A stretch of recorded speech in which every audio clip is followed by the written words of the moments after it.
Check, check. Mr. Mayor, we're right at 6. Thank you, Mr. Manager. I will call to order the Riverside City Council meeting for March 17th of 2025 at 6 p.m. Madam Clerk, would you please call the roll? Mr. Brown? Here. Mr. Denning? Here. Ms. Fry? Here. Mr. Joseph? Yes. Ms. Lomach? Yes. Mr. Maxfield? Present. Mayor Williams? Here. No absent members. No need to excuse anyone. Mr. Manager, are there any additions or corrections to the agenda as presented? No, Mr. Mayor. Move to approve. Second. We have a motion for Mr. Denning and a second for Mr. Maxfield. All those in favor of approving the agenda as presented, please signify by saying aye. Aye. Any opposed, say nay. Motion carries. If you're able, please join us to rise and pledge allegiance. I pledge allegiance to the flag of the United States of America and to the republic for which it stands, one nation, under God, indivisible, with liberty and justice for all.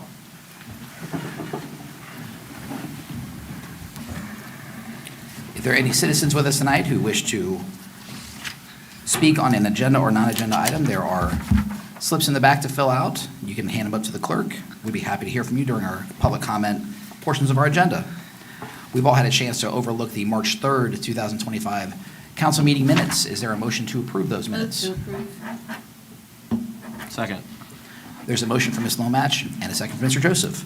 All those in favor of approving the March 3rd meeting minutes as published signify by saying aye. Aye. Any opposed, say nay. Motion carries. We'll move on to public comment on agenda items. Madam Clerk, are there any slips turned in? Nay. Nay. Moving right along then, we will move on to new business, of which we have 2 resolutions, and I'll ask the manager to briefly describe the first one. Thank you, Mr. Mayor. Resolution 25R3020 is a resolution authorizing us to purchase some computer equipment. The police department has, or intends to procure a new investigative computer system. Those exceed the $25,000 threshold. This is an item that council had appropriated some funding for at the end of the year last year, but now that we're actually going through the procurement, the resolution is required since the computer itself is, I think, about $27,000 off the top of my head, so it's over that $25,000 threshold. So moved. Second. All right, we have a motion from Ms. Lomach and a second from Mr. Joseph. Is there any further discussion? Hearing none, all those in favor of Resolution 25-R-3020 signify by saying aye. Aye. Any opposed, say nay. Motion carries. And our second resolution, Mr. Manager. This resolution is sort of annual housekeeping, so the council is customarily donated to the Fisher Nightingale House for the Compassionate Care Heals Gala. This is a $250 donation for that cause. So moved. Second. We have a motion from Mr. Joseph and a second from Mr. Brown. Any further discussion? All those in favor of Resolution 25-R-3021 signify by saying aye. Aye. Any opposed, say nay. Motion carries. We'll move on to public comment for non-agenda items. I believe one is being handed to you right now, Madam Clerk.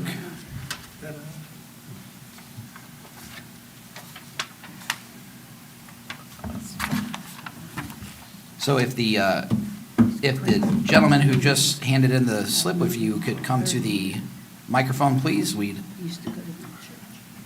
could hear your public comment at this time. And if you could, please give your name and address for the record, and please keep your comments to 3 minutes. Thank you. Thank you for letting me speak. My name is John Ziegler. My address is 4238 Blue Rock Road, Riverside, Ohio. All right, thank you, Mr. Ziegler. We talked about the last meeting that charter review subjects can be brought up at any time, so I have one item I wanted to bring up today, and I would like for you guys to be able to possibly talk about, so I'll be real quick on my end here. I was looking at still representation for our voters, and I was looking at each precinct to have a councilman that was responsible for them. And the only way that they normally do that is have districts or wards. So I hope you guys have time to talk about it. I talked to the staff and told them that I was going to be coming here, and I hoped maybe they could pull up some examples of that, but it was kind of short notice on, Thursday or Friday, so I understand if you couldn't. Thank you. All right, thank you, Mr. Ziegler. And if it's the council's prerogative, we can always discuss that at a future meeting. And move forward from there. Then we will move on our agenda into discussion items. I'll turn it over to the city manager. Thank you, Mr. Mayor. I will tee up a PowerPoint presentation here regarding solid waste services. Ms. Moore, our Public Service Director, has compiled some additional information about those services for you all. And let me go ahead and get into presentation mode here. Take it away, Pat. All right, thank you, Josh. Good evening, Mayor and Council. So about a month ago, we were talking about solid waste services. We talked about the timeline where we really need to get way ahead of it, even though our contract doesn't expire until the end of this year. So over the past month, I've spent a lot of time talking to the three major residential solid waste service contractors in the area, a lot of our neighbors, the Montgomery County Solid Waste District representatives, and we had talked about a potential consortium bid with the Center for Local Government. So this is I'll try to make a quick update of what I found out and some recommendations after reaching out to all those as to what would be in the best interest of our city. So I thought just for a little refresher for everybody and for some residents who, you just put it at the curb and it disappears, right? So there's actually two different waste streams flow. One is for the regular solid waste. So trash generated at your curb, picked up at the curb by the refuse truck. That picture is at the Montgomery County Solid Waste Transfer Station. If you've never been there, it is crazy. All the trucks loading, unloading, and then all the refuse gets pushed together. Go next slide, Josh. Oops, I'm sorry about that. There we go.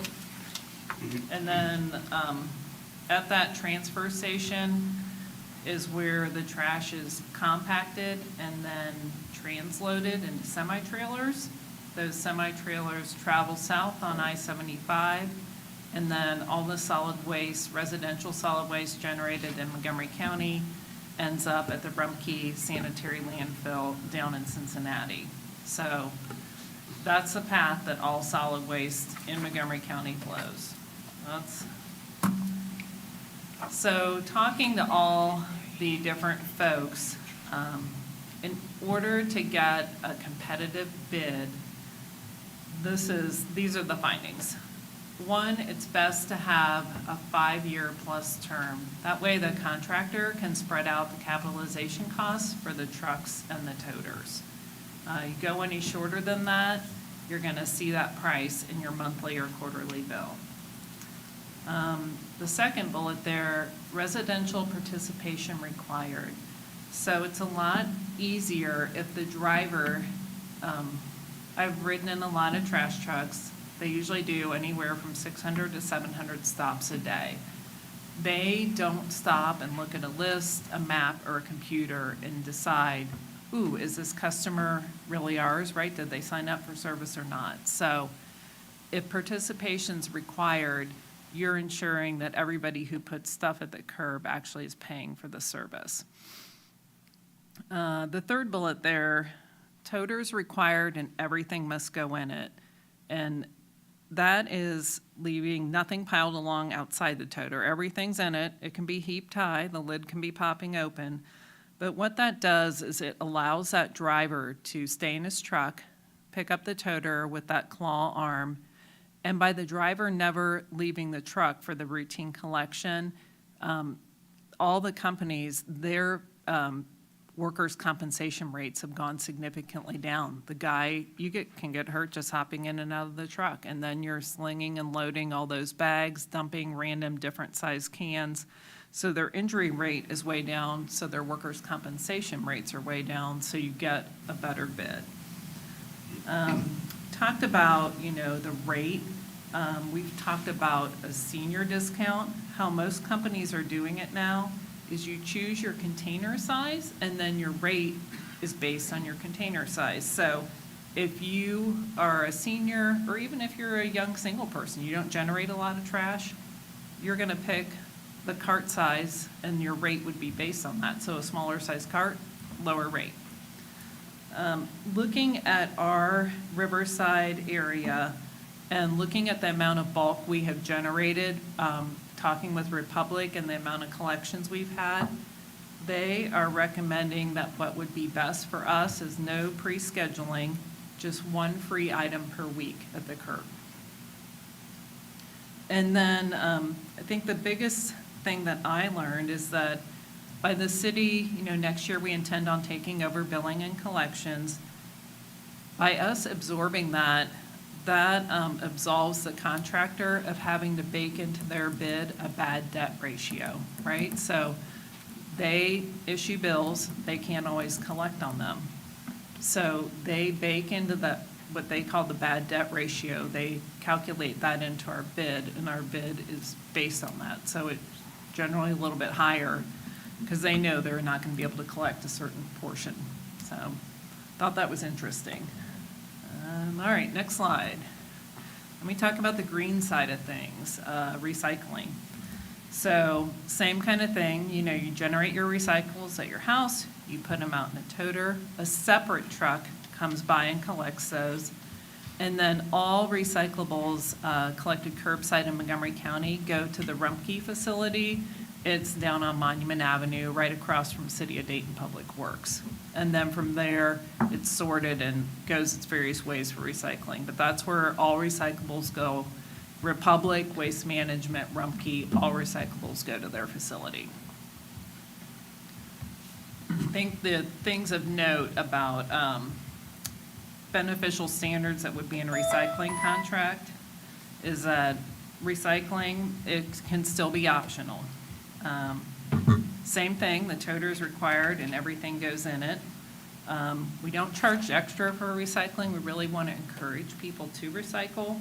And once again, you can choose your container size.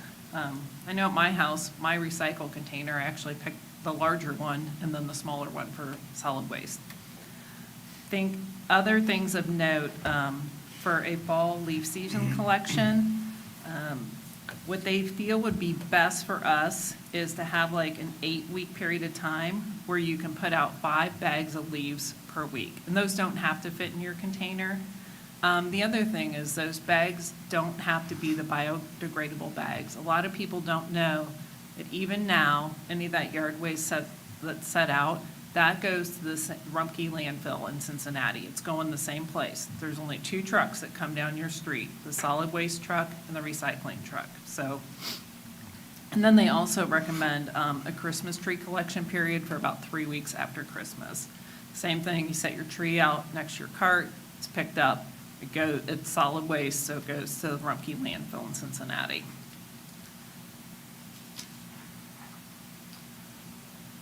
All right. Next steps. We kind of talked about it, but minimum standards recommended for us to get a competitive bid that meets our needs would be required residential participation, toters required, so no more, choose your own container. Residents can pick their toter size based on their needs, and the rate is, appropriate for the size. Recycling free, yet optional, toter required. 1 free bulk item a week, no scheduling needed. And then do the seasonal programs for the leaves and the trees. And still to include our standard, we have our city facility dumpster service at parks, and continue to service all of our RTA trash cans. When I looked at evaluations, just evaluating what are our contract options, looking at the Center for Local Government, if you recall from last time, we were going to be joining kind of off schedule from the Montgomery County current group and would have to tag on to the Hamilton County group. It would only be a 2-year contract. So it is unlikely that we would get competitive bids, even though we'd be part of the consortium. We also looked at, we could go out for bid ourselves now, just solo like we did the last time, see who was interested. But I think we're still just kind of looking for maybe to cover a 2-year gap between when the consortium Montgomery County group goes out to bid. So looking at that, that gets into play would anybody be willing to bid on us if they couldn't capitalize those costs over a 5-year term? We'd likely only have the current vendor bidding on us. And that kind of brought us full circle to maybe our best option at this point would be to talk with Republic and consider, could we renegotiate the contract for a 2-year extension, right? Bring the billing and collections in-house, standardize that service to get us one step closer.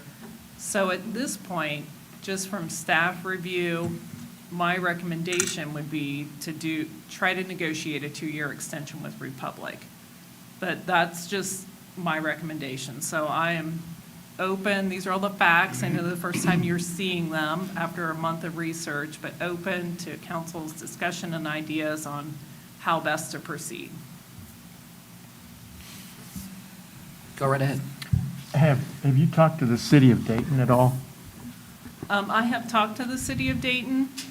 They, they just had a transition of their public works director, and talking to their staff, they've indicated one way or another whether or not that is something they're still willing to do. They do provide service to another local community. And they provided service to us before we got Rumpke. They So did, that was before Republic. Mhm. before Republic, Yeah. yeah, I'm sorry. Yeah. And so that was the reason, for a 2-year, that would be mostly, my thought was for the 2-year gap. Would they be interested in doing the 2-year gap? They are not. They Okay. would have to purchase trucks, and they want to capitalize those costs. Right, no, They would purchase them, but we'd pay for them over 2 years. Right, no, I get it. I appreciate that. seems That was like- my only thought, yeah. that it might be easier for them. They aren't disinterested, but they're not interested from a staff perspective on a 2-year. But Okay. they do have a new public works director, and I have not spoken with him yet. Okay, thank you. So the thought is for a 2-year extension, and then once that's up, then try to pursue a 5-year after that? Yes. Okay. And at that point, too, our timing would sync up better with CLG for the Montgomery County group, so that's an option. We could go on our own. And then just kind of evaluate the changes that we would put in place to see how is that working for us. We'd be, learning the billing and invoicing piece, bringing that in-house for a couple years. So we figured there's a lot of change going on if we were to potentially change vendors and bring the billing in-house. So that would kind of be a way to minimize the change. We would already have a company and driver familiar with Riverside and just tweak in the other changes was the thought. The billing and invoicing, I'm assuming this is falling in line with stormwater, since we're going to be Yes. doing utility billing in-house anyway. Now, I know that if it's only a 2-year gap, the way that you bill an invoice for Republic is probably going to be a little bit different than if you were to bill an invoice for Waste Management or Rumpke. Different codes, different prices, different idiosyncrasies with each company. It's a lot, and it's a lot to bring on something like this. I am just a little nervous of doing this for something for a 2-year period and then potentially having to transition to another, set of data, invoices, processes, to where, I don't know what the cost would be, how much we'd save in whole by doing the invoicing ourselves. I guess I don't understand why you think it would be different. We would pay them their $1 million a year or whatever it is, and then we would just bill each residence for trash. So It's not like we would have 100 different codes for things.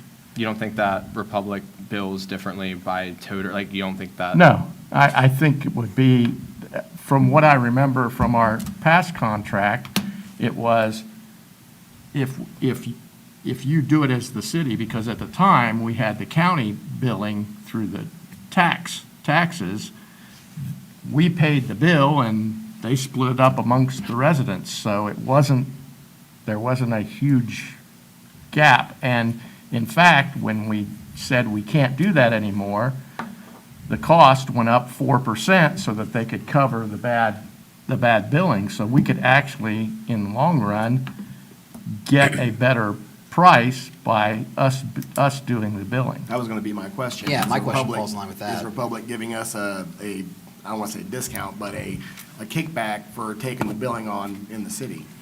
We have not begun any discussions with them, awaiting your recommendation, but naturally, the cost should go down because they are avoiding performing that part of the service.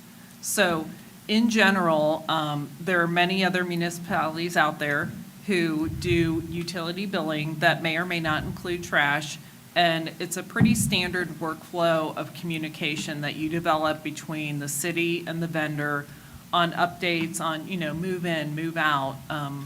Oh, my family just increased, I need to upsize my toter. So there is a standard communication of transferring information on a routine basis, but Mike is right. They just send us a bill and then, and at whatever, however we determine, is it monthly, is it quarterly, there's different options.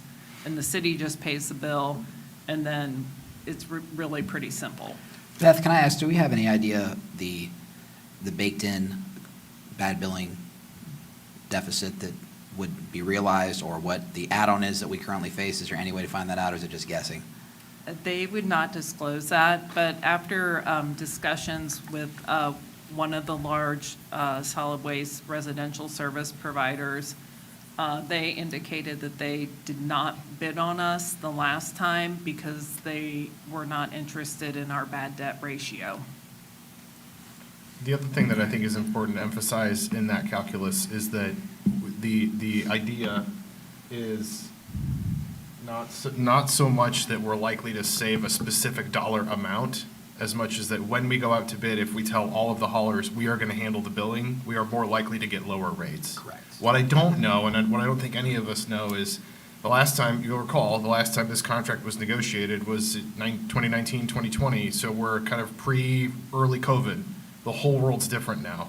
So I have no idea how prices are going to come back when we do go out to bid, but suffice to say they're more likely to be lower in the grand scheme of things if we do the billing. I do think it's enticing to be able to go to a company and say, we'll handle that side of it, and you don't have to worry about not collecting on services rendered, and you guys can just focus on delivering services. So that could be a good value for our residents to be able to offer that if we can do the billing in-house, which I think Josh plans to do. So, What's the timeline for the extension? Like, when do we have to apply for the 2-year extension? We need to figure that out and negotiate that within the next month, because our target, if that doesn't work, is we still need to, by April, be ready to make a decision. Are we bidding on our own, or are we going with the consortium? And Brenda had something? I think that was pretty much it. What is our plan B if we are unsuccessful? Well, then Brenda, ask a different, you can use your own question. I didn't mean to steal your I thunder. have- I'm sorry. There's I a have small a question. village, the small village of Farmersville does bills every resident. So if a place like that can do it, I don't understand why we can't. It's crazy for it. There's not a lot of magic to it. You get the large bill, you split it amongst the residents, and yes, there may be a little bit of difference between a 64-gallon and a 96-gallon, but I think that is pretty straightforward. It's not that simple. I'm not going to belabor the point. There's a lot that goes into utility billing setups. There's a lot that goes into different types of utility billing setups. There's a high level of training. We need to hire an entire person for this. Well, That's what I was just asking. Sorry, go I ahead. wanted to ask, do we have to hire another person to do this? We've already posted for a operations analyst in the service department who will help specialize in the billing elements of all of these things, solid waste and stormwater. And having done this before in my career, I understand the lift. It will be a lift, but it's a manageable lift with the way that we're approaching it and with how we're going to set up these systems in order to manage them. I am not worried about being able to get this off the ground as long as we have the right people and enough time to do it correctly. And I would trust in our staff that if they don't think that they could do this, that they wouldn't come to us and say that they couldn't do this. So I have full confidence that if they couldn't do this, they would say we wouldn't be able to do our own billing. That's the whole point of switching over to the new computer system that we switched over to, was to be able to set ourselves up to do this. Correct? Correct, and if we hit a roadblock, you'll be the first to know. I mean, if we were to start to run into real concerns about our ability either to manage the data or workflow or something else, then we'll be out in front of that with all of I you. mean, we have to be able to trust our staff when they tell us that this is something that they can do, so. And it would be a real value to our residents to be able to have someone local that they can come to with billing issues. Yeah. Yes. I think that's going to be a big plus, too. Yeah. Will we bake in the cost of this personnel into the cost of the pickup? The costs, all the administrative costs that are Additional. directly supporting utility fee collections will be recovered as part of the utility fee. That's, Yes. We'll set that's those the rates. question I wanted to be out to the public. Correct. So the service will pay for itself, in other words. That's what I'm Yes. asking. Yep. Yeah, the bill that the resident will see is a true cost of service bill. Well, I'm not sure that came out in the conversation. You're so- right. Right. Okay, well, Mr. Manager, what, if anything, is needed from us at this moment? I think we have it sounds like the general sense of direction is there's no objection to us putting the feelers out with Republic on a 2-year contract extension that buys us a little bit of time. If for some reason that's not feasible, we will fall back to Plan B, which will be to go pursue one of the bid options, and we will communicate that at the next meeting as far as our progress on that front. All right, anything further for Ms. Moore or Mr. Roush before we move on to ransomware? All right. Thank you for that great report, detailed analyzing the issue. And I would like to say, they talk about, I have seen personally drivers who, in my neighborhood, which has a lot of people like me, when people have forgotten to put their toters out, get out of the truck and go to the side of the house or whatever and grab the toter and put it back. Yeah, I've heard a lot of, Yeah, and I've seen that in other neighborhoods as well. So I think we really have a good relationship with them, and I think it would be nice to continue. Thank you. All right, the auditor's language for ransomware, Josh? All right, so Mr. Miller helpfully compile this presentation, but we wanted to give you a bit of a preview about some legislation that's being discussed over in Columbus with respect to the Auditor of State and cybersecurity initiatives. So I will kind of help cover some of this and then pull Jim in as we move along here, but the basic thrust of this is that we are all familiar, I think, with some recent events. And I believe the city had its own cybersecurity event back in 2018, I believe, as far as a data breach. Huber Heights being a recent example, and then even some of the bigger cities, Columbus and Cincinnati, have wrestled with this recently. I think that has prompted the state to start moving toward developing legislation and regulations like this. There currently is no state law regarding, cybersecurity standardization or reporting. So what the Auditor of State is proposing is essentially to define what cybersecurity incidents and ransomware attacks are, and then require local governments to start doing things to head off or otherwise buffer against these kinds of attacks.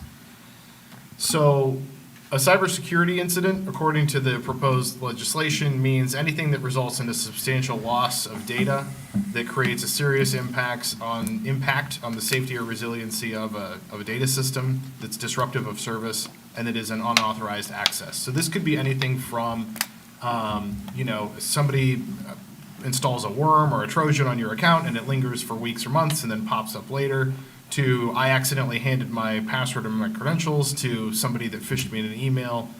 Anything like that which is disruptive would constitute an incident. A ransomware incident is anything or any time that somebody gains unauthorized access to a system and then demands ransom money for it. Commonly, this is cryptocurrency, Bitcoin, things of that nature, where they basically will say, we've got your computer, you can't have it back until you've given us the money, and we go from there.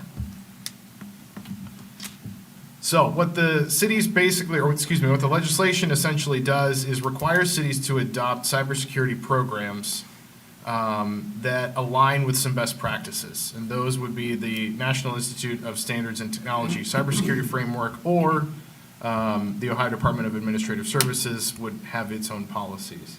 And I don't know, Jim, do you know at this point in time if there are, with respect to those best practices, I'm not sure how deep in the weeds you went, but are there specific things about those best practices that are worth highlighting at this point?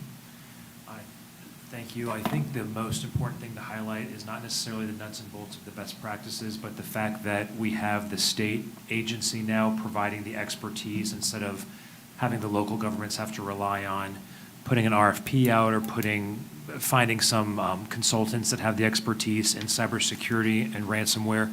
The state has the resources. I mean, they monitor the Department of Homeland Security section of the Department of Public Safety. They've got the auditors, internal cybercrime.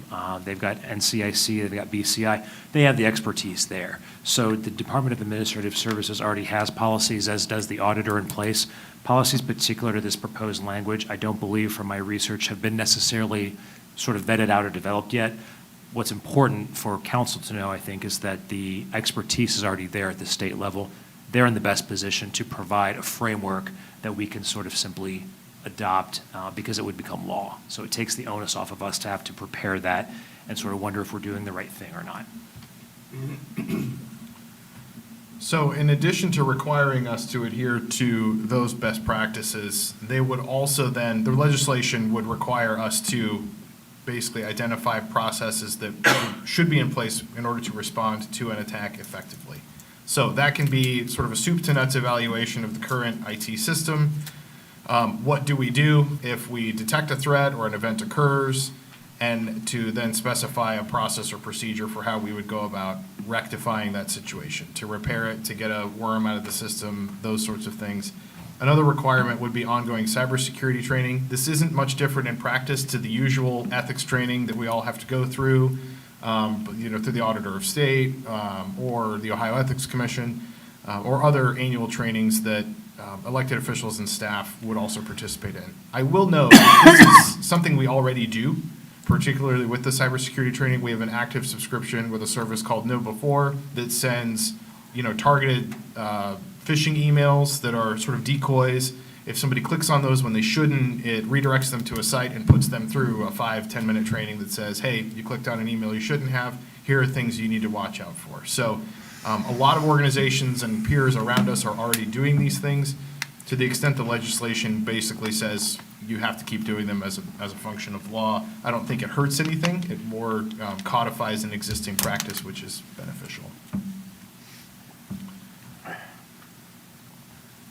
Finally, it would require reporting to state agencies. So if we experience some kind of an incident, we would have to notify the Department of Public Safety and the Auditor of State within a week of that incident, 7 days. And Jim, can you talk a little bit about the changes to 14943?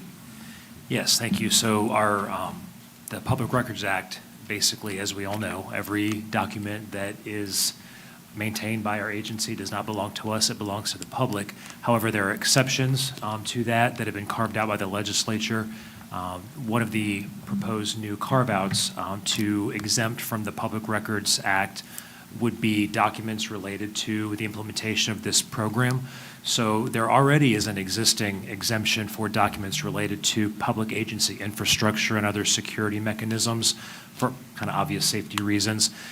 The same principle applies here. The Public Records Act would be updated to provide an exemption for release of records upon request for any kind of plan, document, procedure that is implemented as a result of this proposed legislation, as well as then any report made to the Auditor of State or the Department of Public Safety after any sort of cybersecurity incident or ransomware attack. So that reflects the honor that our documents belong to the public, not to the city per se, but it also, again, protects the purpose behind those exemptions that already do exist in the Public Records Act to ensure that we're not releasing anything that provides a compromise to the safety and the integrity of the organization. Yeah, so it's basically trying to keep some of this out of the hands of the folks that would be trying to target us. You So- don't want to give a how-to map as to how Right, to get into our exactly. systems. How to crack into our network, because you know everything we're taking, all the steps we're taking defensively, right? So in summary, again, this is proposed legislation that is kind of working its way through Columbus. I think there are three sort of buckets, and thank you again, Jim, for summarizing a lot of this for us. In conversations we've been having behind the scenes as staff, it really comes back to these three elements. I think in general, the thrust of the legislation is good. Nobody disputes the fact that we should do everything we can to not be the victims of cybercrime, hacks, these sorts of things. The challenge is, like a lot of legislation that we are subject to, this would become a mandate that does not have any revenue attached to it. So it's another cost that would be imposed on us. That is cost in terms of money. Things we might have to go buy, new computers, you think servers, switches, network cards, firewalls, all the hardware, and then having to replace that on a regular cycle could add up to some substantial capital cost. And then there's time. So staff time, who on staff has the time, capacity, bandwidth to handle this? How, if, and to what extent should we use our contracted IT service to help manage this for us? And then, of course, that will cost more money as well. I don't have firm figures on costs, because some of this will really depend on where ultimately the legislation lands as far as how deep in the weeds are we going to have to go.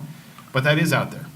And operationally, things like ensuring legal compliance, monitoring the program, and then continuing to update the program as changes occur. We all know that technology changes very rapidly, and so we will, of course, have to keep pace with that as the technology changes. And then, Jim, can you touch a little bit on the legal aspects? Yes, thank you. So as I alluded to earlier, the good news about the state coming in and providing legislation about this is that it gives us the roadmap that we need to undertake to obtain compliance that will satisfy the state without having to do any guesswork. It's best practices and generally accepted for public agencies and any agency to have a cybersecurity plan. The guidance right now, as the manager alluded to, there is no definitive law on this. It's a smattering of regulatory guidance, et cetera. So we kind of have to figure out on our own what would best protect the city's data integrity. And, there's a lot of important data that's collected by a public agency related to its residents and related to its operations.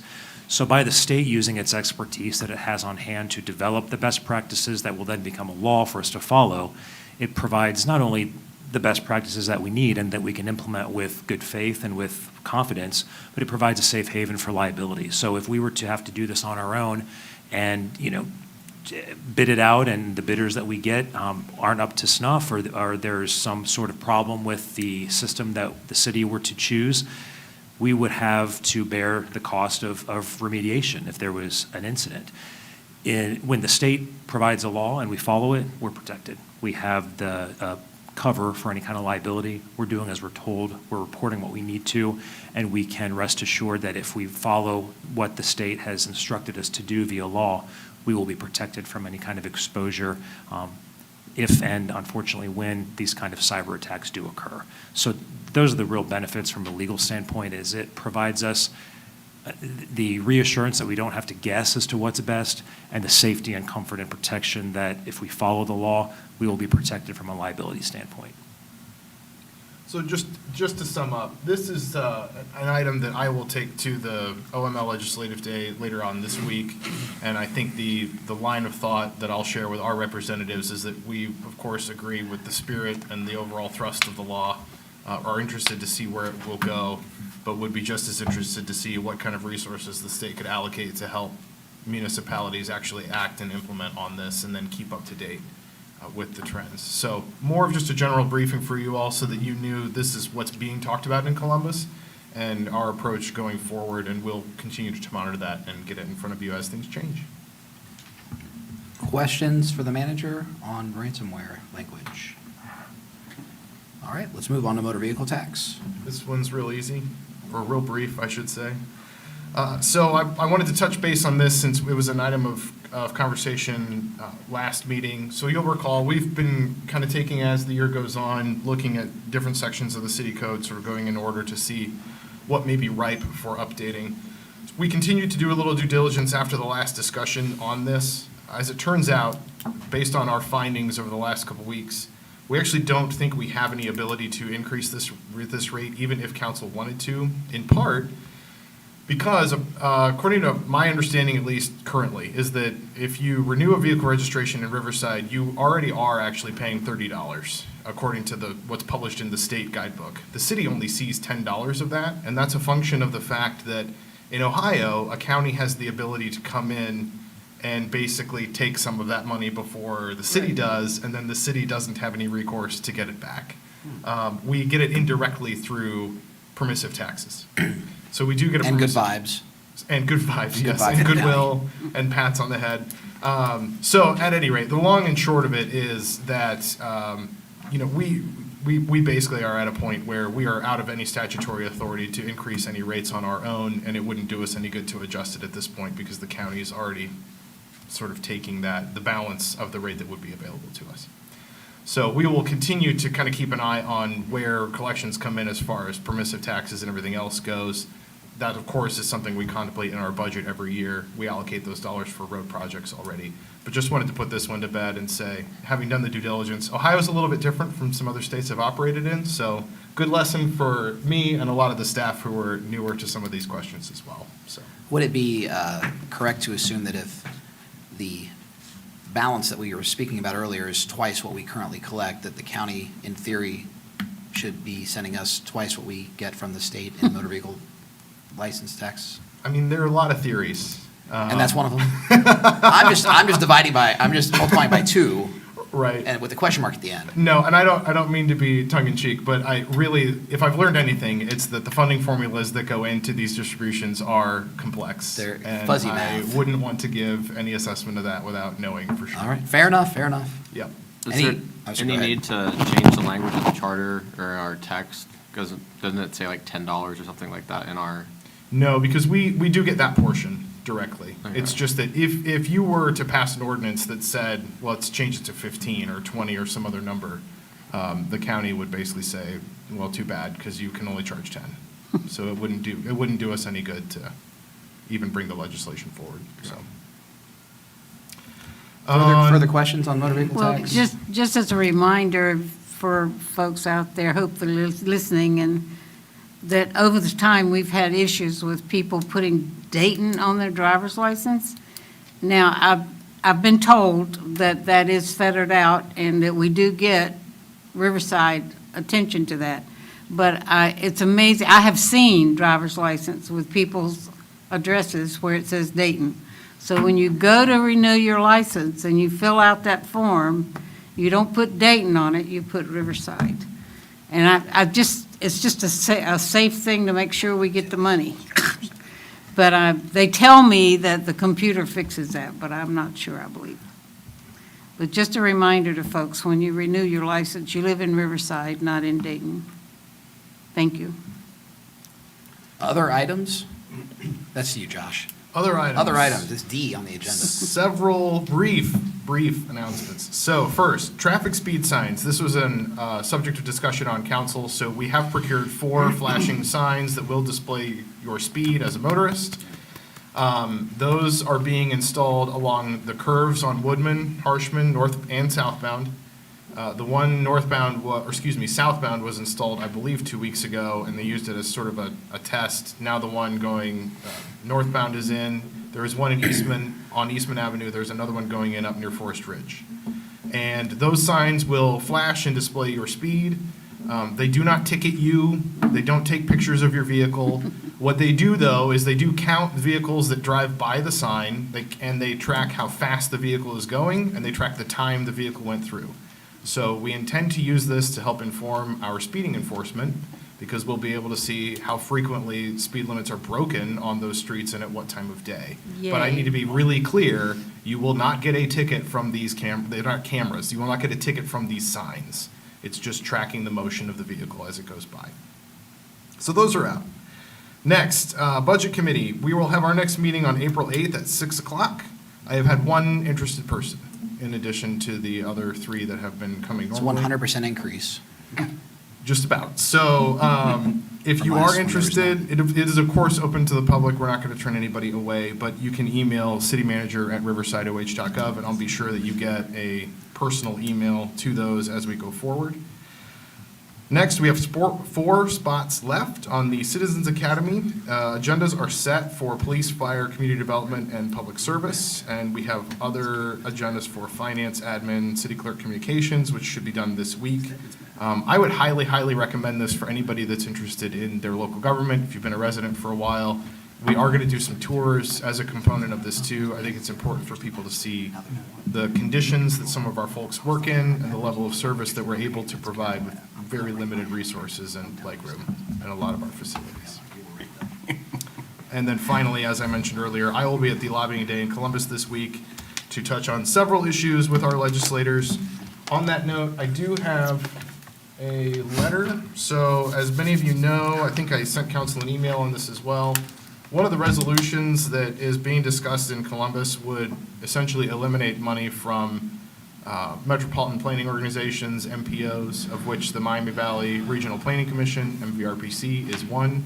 We have directly benefited from MVRPC. Our own Councilmember Lomach is the chairman of the board, chairperson of the board, excuse me. And we have received grant money from that organization. It's been invaluable. They've helped us out with GIS and a lot of other things. This is one of those things where if that money were to go away, the main mechanism that a lot of big roads get paid for throughout the state will basically evaporate. So in my professional opinion, not a great idea. We do have a letter that's been drafted. I would ask for a letter of support for MVRPC and opposing that resolution, which has been drafted. I would look for a motion from council to sign that letter so that I can take it with me. Move to approve. Second. We have a motion and a second. Any further discussion? Okay, could we have signatures? Yep, I've got a signature. And I had asked the city manager if you would each sign the letter. The letter goes through a lot of detail about what the support means, but it literally is doing away with MVRPCs, basically. And there are 26 in the state. And so I asked him, he took the information, and I'm sending a letter on behalf of my position, but if each of you would mind not, I'm saying that reversed. If you would not mind signing the letter personally, he will deliver it personally to the legislators, our legislators. Since we're all signing this, do we just Well, want to call for the yeas and nays and then we'll just sign it? Or just all in favor? We just voted. You just voted. We just voted. We had a motion I and a didn't call a second. motion. Yeah, we didn't. We're still in Oh, discussion. she's talking. If the body approves it, then we're all a part of the body that approved it. My only question would be, is it not advocating for the opposition to this motion, is the thought to take money that had been going to MPOs to distribute the money differently without the organization there? We don't need to get to a big discussion about that, but that'd just be the only question that I would wonder. No, my understanding is that it is effectively to just eliminate funding for the MPOs. I have not heard of But any the money, redirect. MVRPC doesn't sit on $100 million a year. They distribute $100 million. It comes to them through other means. Oh, do you have a black If, pen? that's what I'm wondering, if that's the intent behind potentially eliminating an MPO, is that the money that goes distributed through that would not be eliminated. The organization that distributed it would be. Oh, I see what you're saying. And I don't know that they know what the senator that is proposing this, I don't think that has even been addressed in any of the discussions that I've been a part of what they would take that money, and that's what you're asking. Well, yeah, Take yeah. that money, and what are you going to do with it? And I can certainly ask. Yeah. Yeah, I mean, that Columbus. would just be something good to know as we operate through our requests and putting projects up to the state and hoping that they get attention. Yeah. If there's nothing further, I'll call the question. All those in favor signify by saying aye. Aye. Any opposed, say nay. Looks like we're all signing. And that's all I had, Mr. Mayor. All right, we'll move on to council member discussion, and there is an executive session planned for this evening, just so folks understand that we're going to adjourn, but then potentially come back. Oh, wait, what's signing in black? I sign in blue. I Yeah. don't sign in black. So I'll start with Councilmember Lomach. Anything under councilmember discussions from you? I think the chamber dinner tomorrow night is at the the party facility over behind Bob Galleria. Evans. And it's always a good time, and it's a good time for people to network. Mr. Brown, Nothing from me, thank you, sir. Mr. Joseph. Spent the last week, or spent a couple days last week in Washington. Got to have conversations with our elected leaders there. Really big takeaway from that, just kind of had good conversations with Representative Turner.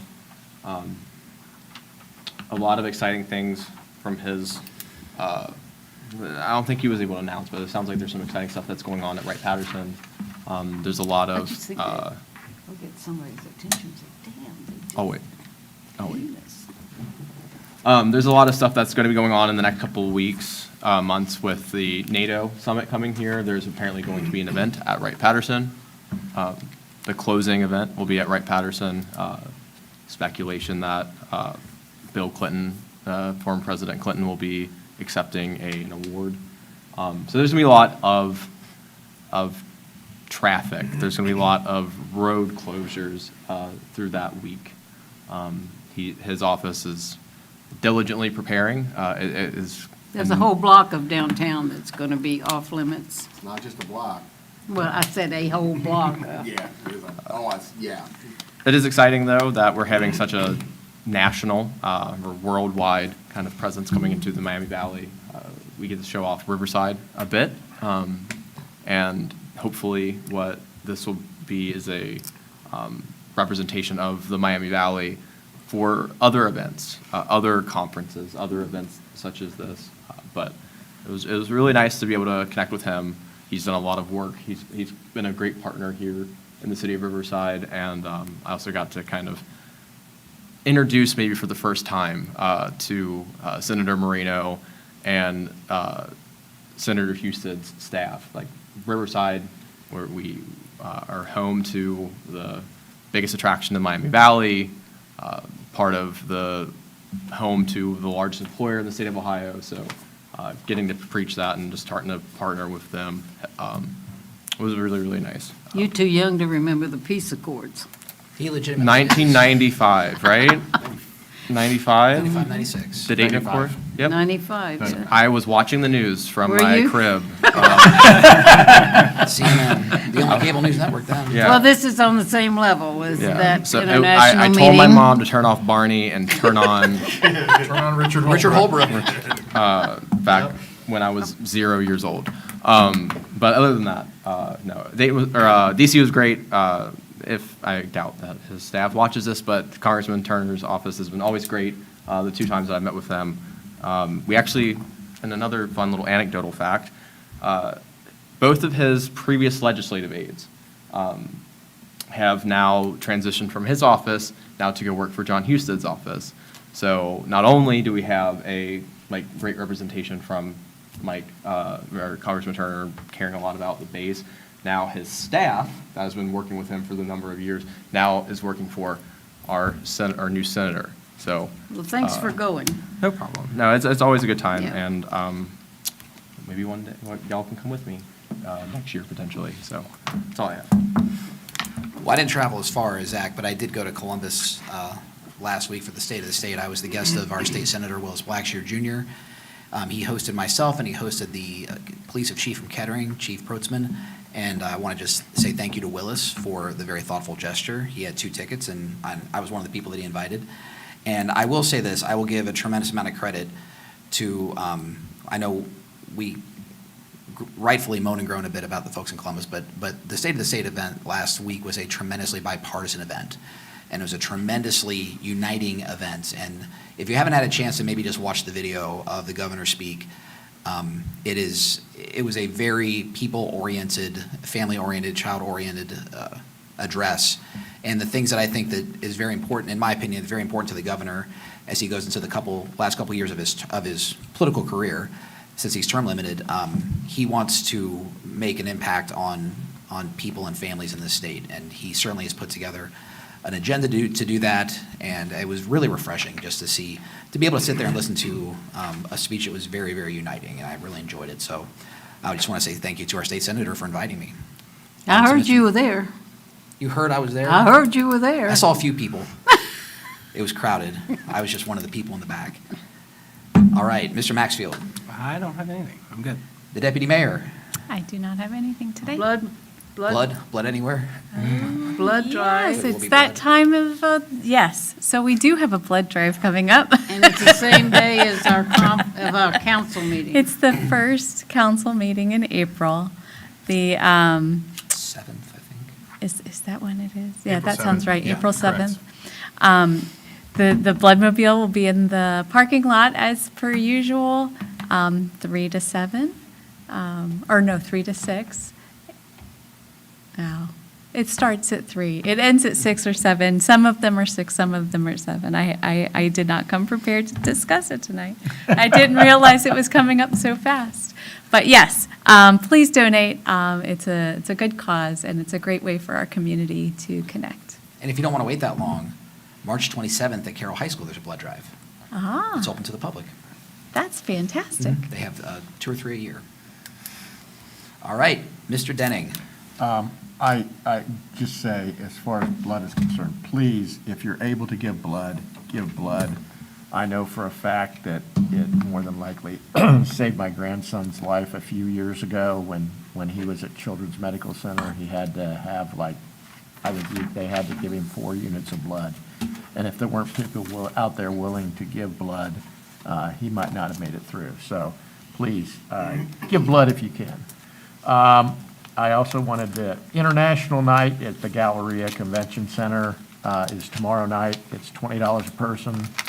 Please let Lynn know if you're going to be there. It's supposed to be there's a local caterer is catering with some good food and lots of good company. So that's all I got. When's your egg hunt?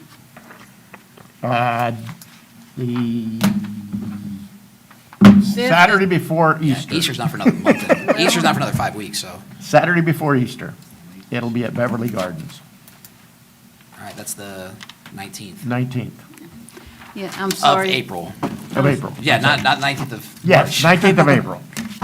Mr. Mayor, I'm sorry. I have put a flyer, I had them put the flyer at each of your places, the URS. And if you weren't able to go last Friday, if you have a chance to stop by and do the art walk, it's pretty amazing, and they are very, very proud of what they're doing. And we just have to hope that their funding continues so that that facility, the military recognizes that facility, and people get assigned to Wright-Patterson if they have a family member that needs special attention. They can actually come here to go to that facility. That's the reputation that they have. So if you have a time to just stop by, I know everybody's busy, but they really like to show it off. And it's worth 30 minutes if you have time. All right, at this time, we'll go into executive session for the, Can I, April 7th, 3 to 6 is when the blood drive is. you were right the first time. Yes, I Yes. was. Trust your gut. So you need a motion? Yeah. At this time, I'll ask for a motion to go into executive session for the reason listed on the agenda. So moved. Second? We have a motion from Mr. Denning and a second from Ms. Lomach. Madam Clerk, would you please call the Mr. roll? Ms. Lomach, I like that. Mr. Denning? Yes. Ms. Lomach? Yes. Mr. Brown? Yes. Ms. Fry? Yes. Mr. Joseph? Yes. Mr. Maxfield? Yes. Mayor Williams? Yes. We are in executive at 6:59.